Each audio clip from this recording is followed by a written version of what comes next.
तो आइए जानते हैं इस समरी के बारे में। क्रिएटिव कॉन्फिडेंस, जिसे लिखा है टॉम कैली और डेविड कैली ने। मान लीजिए आपके पास एक पेपर का टुकड़ा है। अब इसमें सेम साइज के 30 यानी कि 30 सर्कल्स आपको ड्रॉ करने हैं। पर आपको सर्कल्स ऐसे ड्रॉ करने हैं कि इससे कोई ऑब्जेक्ट बन सके।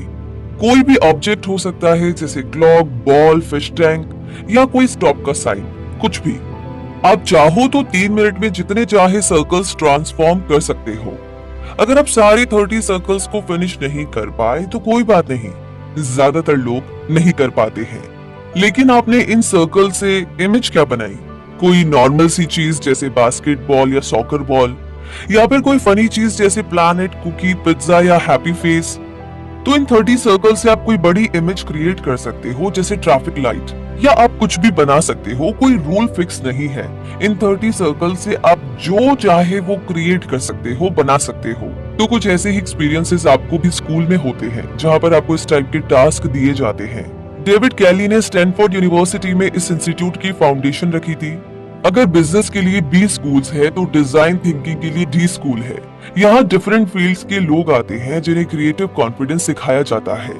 पर अगर आप ये सोच रहे हैं कि हम क्रिएटिव है ही नहीं तो क्रिएटिव कैसे बना जाए, यहाँ पर डेविड और टॉम कैली का मानना है कि हर कोई क्रिएटिव बन सकता है। चाहे आप जिस किसी भी फील्ड में हो, जो भी जॉब करते हो, किसी भी पोजीशन पर हो, आप अपने टास्क को क्रिएटिव बना सकते हो। जब आप अपने जॉब में कोई न्यू आइडिया या सोल्यूशन लेकर आते हो जिससे लोगों को बेनिफिट हो, तो ये भी आपकी क्रिएटिविटी है। अब जैसे मान लीजिए कि आपने कोई ऐसा टूल या सिस्टम क्रिएट किया जो यूज करने में ज्यादा आसान हो, अफोर्डेबल हो, प्रोडक्टिव हो, तो ये आपकी क्रिएटिविटी मानी जाएगी। क्रिएटिव कॉन्फिडेंस हमारे अंदर न्यू आइडियाज डिजाइन क्रिएट करने और उन्हें इम्प्लीमेंट करने की एबिलिटी का नाम है। हम में से ज्यादातर लोग अपने रूटीन जॉब में बिजी रहते हैं, इसीलिए जो भी स्ट्रेटेजीज या सिस्टम है उसे हम एक्सेप्ट कर लेते हैं। पर अगर कोई बेहतर सोल्यूशन मिले तो क्या अच्छा नहीं है? अगर कोई ऐसा ब्रिलियंट आइडिया मिल जाए जिससे सबको फायदा हो, तो इस समरी में आप जानेंगे कि क्रिएटिव कॉन्फिडेंस हमें अनलिमिटेड पॉसिबिलिटीज देती है। और कैसे देती है, उसके लिए शुरू करते हैं हम इस जर्नी को। और सबसे पहले बात करते हैं फ्लिप यानी डिजाइन थिंकिंग से क्रिएटिव कॉन्फिडेंस तक। तो डग डाइटीज जनरल इलेक्ट्रिक में 24 सालों से काम कर रहे हैं। आजकल उन्हें GE हेल्थ केयर के लिए इमेजिन सिस्टम डेवलप करने का असाइनमेंट मिला है। ये कंपनी का $18 बिलियन डिवीजन है। डग को new high tech MRI machine finish करने में 2.5 साल लगे। हर यूनिट में कई $million का खर्चा आया। डग उस हॉस्पिटल में विजिट के लिए गए जहां पर फर्स्ट यूनिट इंस्टॉल की गई थी। वो MRI टेक्नीशियन से मिले और उनसे पूछा कि आपको ये मशीन कैसी लगी। डग ने उन्हें प्राउडली ये भी बताया कि ये machine international design excellence award के लिए नॉमिनेट हुई है। ये अवार्ड डिजाइन अवार्ड्स का ऑस्कर्स माना जाता है। लेकिन डग की बात सुनकर टेक्नीशियन ने बस इतना बोला कि थोड़ा साइड हो जाओ। तभी वहां पर एक पेशेंट आया जिसकी स्कैनिंग होनी थी। एक छोटी सी दुबली पतली लड़की थी जिसके अपने पेरेंट्स का हाथ पकड़ा था। वो बहुत ज्यादा नर्वस थी।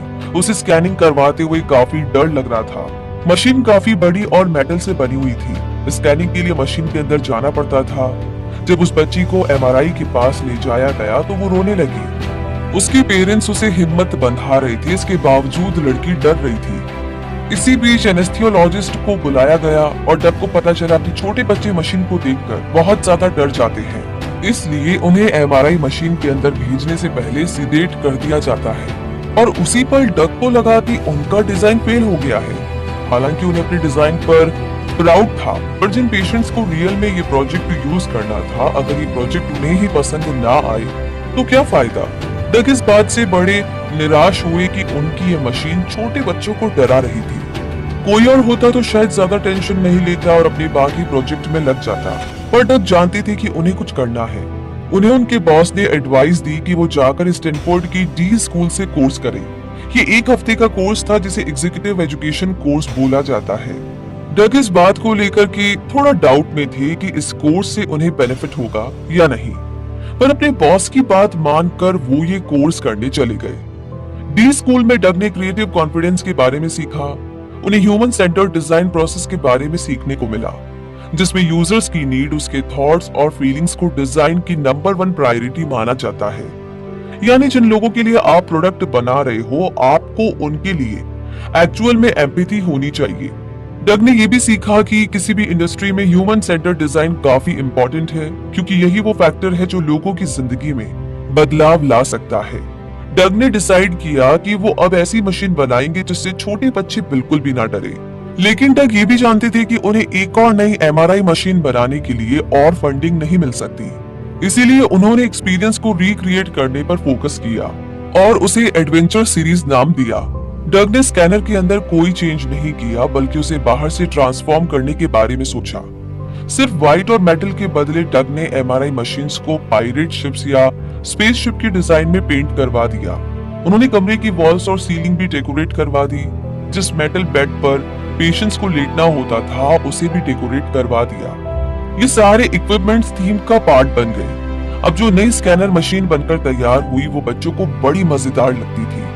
उन्हें लगता था कि जैसे वो किसी डरावने मेडिकल प्रोसीजर के लिए नहीं बल्कि किसी अम्यूजमेंट पार्क की राइड के लिए जा रहे हैं। इस एक्सपेरिमेंट के बाद अमेरिका के अंदर बच्चों के हॉस्पिटल्स में 9 डिफरेंट एडवेंचर्स इंस्टॉल किए गए।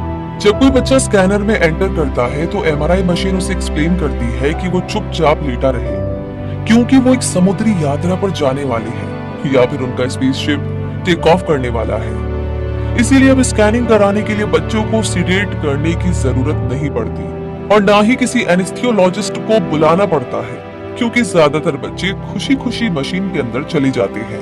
अब ज्यादा से ज्यादा बच्चे इस प्रोसीजर के लिए खुद से तैयार हो जाते हैं और ये बच्चों के साथ साथ उनके पेरेंट्स, हॉस्पिटल और जीई हेल्थ केयर के लिए किसी विन विन सिचुएशन से कम नहीं है।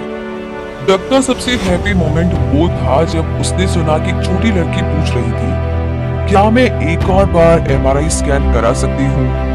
उस वक्त डग को 100% सेटिस्फैक्शन की फीलिंग हुई और उस दिन के बाद से डग अपने हर प्रोजेक्ट में क्रिएटिव कॉन्फिडेंस और ह्यूमन सेंटर डिजाइन अप्लाई करते हैं।